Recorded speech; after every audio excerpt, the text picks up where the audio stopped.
Kita beralih ke informasi berikutnya, Ustaz. Ya, pemirsa, ada seorang petani di Purbalingga yang memiliki cara unik untuk meningkatkan minat baca anak selama menunggu waktu berbuka puasa. Jadi, ia menggunakan seekor kuda untuk membawa buku bernuansa Islami dan berkeliling dari satu masjid ke masjid yang lain.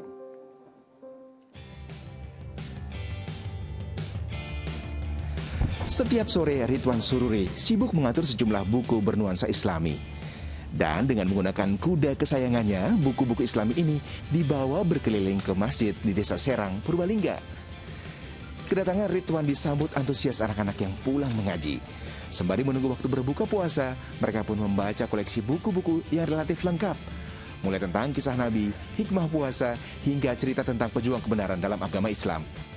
Perpustakaan keliling yang unik ini dinamakan Pustaka Kuda. Lewat ikhtiarnya ini, ia berharap minat baca pada anak-anak di desanya semakin tinggi. Ini sebagai alat daya tarik di sini. Agar membaca itu. Biar anak-anak mau membaca, mau meminjam buku seperti itu. Untuk ngabuburit ya. Iya, biar tiap sore kita ngabuburit bersama anak-anak sambil bawa kuda, bawa buku seperti itu. Selama bulan puasa hingga Lebaran tiba, petani di lereng Gunung Slamet ini berupaya akan terus berkeliling dengan pustaka kudanya dari masjid ke masjid di Desa Serang. Mardianto melaporkan dari Purbalingga, Jawa Tengah. Masya Allah, sebuah langkah yang kreatif membuat perpustakaan keliling di atas kuda demi menarik perhatian anak untuk membaca. Nah, ini yang saya ingin tanyakan kepada Ustaz. Ustaz, seberapa penting sih arti membaca bagi kita umat Islam?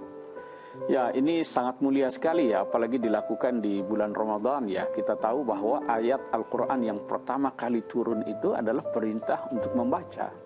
Dan itu di bulan Ramadan ya.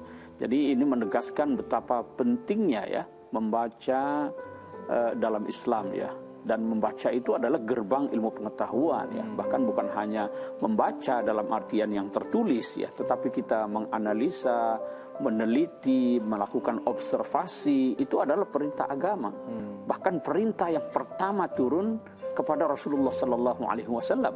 Lihat saja waktu itu kan Rasulullah belum menerima Al-Quran, tapi sudah dikatakan Iqra. Apa yang mau dibaca? Membaca dalam artian umum. Jadi memang apresiasi Islam terhadap membaca dan ilmu pengetahuan itu begitu sangat tinggi ya.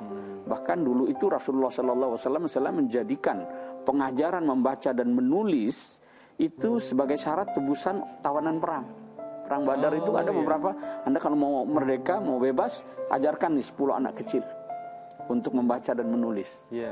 Jadi memang betul-betul Islam itu memberikan apresiasi yang tinggi terhadap pengembangan ilmu pengetahuan ya.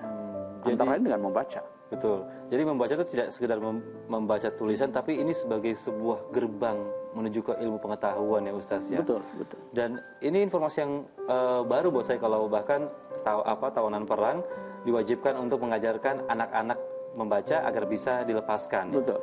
Nah, mengajarkan anak-anak Ustaz, kita beralih ke situ. Di usia berapa kira-kira anak-anak itu sudah bisa diajarkan untuk membaca Al-Quran atau membaca hal-hal lain?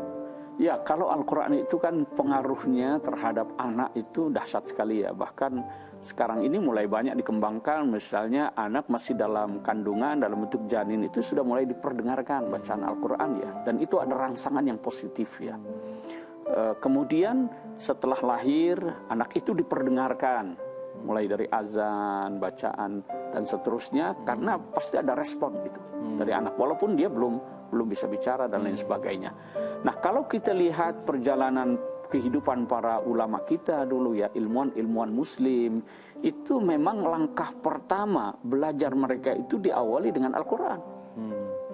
Jadi mereka diajarkan Quran dulu. Maka jangan heran kalau membaca riwayat hidup mereka umur 6 tahun, 7 tahun sudah hafal Quran. Ya mungkin bagi mereka yang berbahasa Arab itu mungkin lebih mudah ya.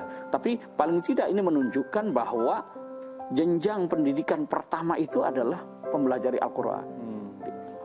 Dengan menghafalnya, lalu kemudian hadis. Ini kan usia-usia emas ya. Ingatan mereka itu begitu sangat kuat ya. Itulah yang diperdengarkan, yang dihafalkan ya. Baru setelah itu berangkat pada ilmu-ilmu yang lain. Begitu kalau kita lihat sejarah ulama-ulama kita itu. Jadi sebaiknya diawali untuk belajar Al-Quran, lalu setelah mulai berkembang baru bisa diajarkan ke ilmu-ilmu lain ya Ustaz. Betul, ya.